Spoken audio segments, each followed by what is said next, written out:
আজহারুল ইসলামের রিভিউ মামলা শুনানির জন্য আজকে রিভিউয়ের আপিল শুনানির জন্য আজকে দিন নির্ধারিত ছিল। এই মাননীয় প্রধান বিচারপতির নেতৃত্বে 4 সদস্য বিশিষ্ট আপিল বিভাগের বেঞ্চের সামনে শুনানির জন্য উপস্থাপন করা হয়েছিল।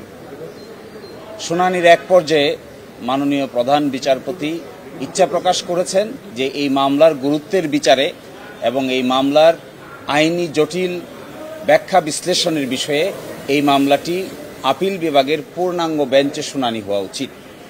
এবং এখন যে বেঞ্চে মামলাটি শুনানি উঠেছিল সেখানে 4 সদস্যের বেঞ্চ ছিল, কিন্তু আপিল বিভাগে এখন বিচারক আছেন সব মিলে 7 জন। এই জন্য পরিস্থিতি বিবেচনায়, গুরুত্বের বিবেচনায় এবং এই মামলার উচ্চতার বিবেচনায় এবং আইনের ব্যাখ্যা বিশ্লেষণের বিবেচনায় এই মামলাটি আগামী 6 তারিখে যমুনা ইলেকট্রনিক্স ঈদে ডাবল খুশি অফার সিজন 3, যে কোনো পণ্য কিনলেই পাচ্ছেন নিশ্চিত ঈদ উপহার। 1 নম্বর আইটেম হিসেবে পূর্ণাঙ্গ বেঞ্চে শুনানির জন্য দিন নির্ধারণ করেছেন। এর পিছনে মূল কারণ হলো যে মামলার আগের রায়কে আমরা চেঞ্জ করতে চাচ্ছি, সেই রায়টি দিয়েছিলেন 5 সদস্য বিশিষ্ট বিচারপতি, আর এখন আজকের যে বেঞ্চ ছিল এটি ছিল 4 সদস্য বিশিষ্ট। এই জন্য এই মামলার নিষ্পত্তি নিয়ে ভবিষ্যতে কোনো ধরনের কোনো প্রশ্ন যেন উত্থাপন করা না হয় এবং সঠিকভাবে আইনি ব্যাখ্যা বিশ্লেষণ করে যেন এই মামলাটি নিষ্পত্তি করা যায়, এই জন্যই পূর্ণাঙ্গ বেঞ্চে আগামী 6 তারিখে গুরুত্বের বিবেচনায় কজ লিস্টে প্রথম হিসেবে রেখে এই মামলার শুনানি করার সিদ্ধান্ত নিয়েছেন। একটি কথা এখানে বলা প্রাসঙ্গিক বলে মনে করি, যেহেতু আগে জনাব কাদের মোল্লার মামলা দিয়েই আপিল বিভাগের নিষ্পত্তি শুরু হয়েছিল, এই মামলায় আমরা জনাব কাদের মোল্লা, জনাব মতিউর রহমান নিজামী, জনাব আলী হাসান মুজাহিদ, জনাব মীর কাশেম আলী, জনাব কামরুজ্জামান সহ সকলের মামলার অতীতের রায়ের ব্যাপারে প্রশ্ন উত্থাপন করা হয়েছে। এই জন্যই মাননীয় প্রধান বিচারপতি মনে করছেন যে এত বড় প্রশ্নের সমাধান করার জন্য সুপ্রিম কোর্টের পূর্ণাঙ্গ বেঞ্চ একসাথে বসে যদি সিদ্ধান্ত নেন, তবেই এটা আইনের দৃষ্টিকোণ থেকে এবং ভবিষ্যতের দৃষ্টিকোণ থেকে এটি উত্তম হবে। এই বিবেচনায় আজকে 6 মে পরবর্তী শুনানির দিন নির্ধারণ করেছে। আমরা প্রশ্ন তুলেছিলাম যে আন্তর্জাতিক আইনের প্রযোজ্য হবে কি না, এই প্রশ্ন উঠেছিল জনাব কাদের মোল্লার মামলায়।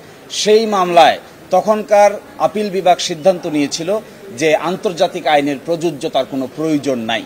আমরা এখন এসে বলছি এই যে প্রয়োজন নাই বলেছেন, এটাকে আমরা রিভিউ করতে চাই। আমরা বলছি ফেয়ারনেসের জন্য, ন্যায় বিচারের জন্য আন্তর্জাতিক স্ট্যান্ডার্ডের প্রয়োজনীয়তা থাকতে হবে। এই জন্য প্রধান বিচারপতি সহ আপিল বিভাগ বলছেন এই প্রশ্নের জবাব দেওয়ার জন্য আমাদেরকে পূর্ণাঙ্গ আপিল বিভাগ বসেই এই সিদ্ধান্তটা নিতে হবে। এই জন্যই গুরুত্বের বিচারে এই মামলাটি 6 তারিখে নির্ধারণ করা হয়েছে। আরেকটি ছোট্ট কথা এখানে বলা প্রয়োজন, আগামীকাল থেকে মাননীয় প্রধান বিচারপতি পূর্ব ঘোষিত ছুটির অংশ হিসেবে দেশের বাইরে থাকবেন।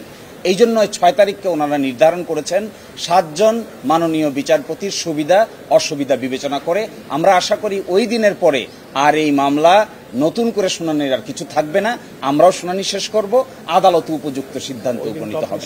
জাতীয়ভাবে গুরুত্বপূর্ণ সেনসিটিভ সংবেদনশীল কেস হিসেবেই এই মামলাটি শুধু শুনানির জন্যই 6 তারিখে আপিল বিভাগের পূর্ণাঙ্গ বেঞ্চ বসবেন।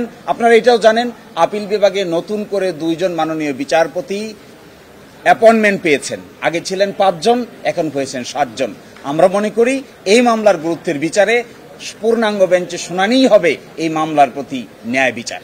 হ্যাঁ, আমরা আন্তর্জাতিক আইনের স্ট্যান্ডার্ড যদি মানা হতো, আমরা সবাই নির্দ্বিধায় মনে করি যাদেরকে ফাঁসি কাস্টে ঝুলানো হয়েছে এবং আজকে যার বিচার করার জন্য আমরা পুনরুত্থান করেছি, রিভিউ ফাইল করেছি, যাদেরকে ফাঁসি কাস্টে ঝুলানো হয়েছে আন্তর্জাতিক স্ট্যান্ডার্ড মানলে তাদের সকলকেই বেকসুর খালাস দিতে হতো।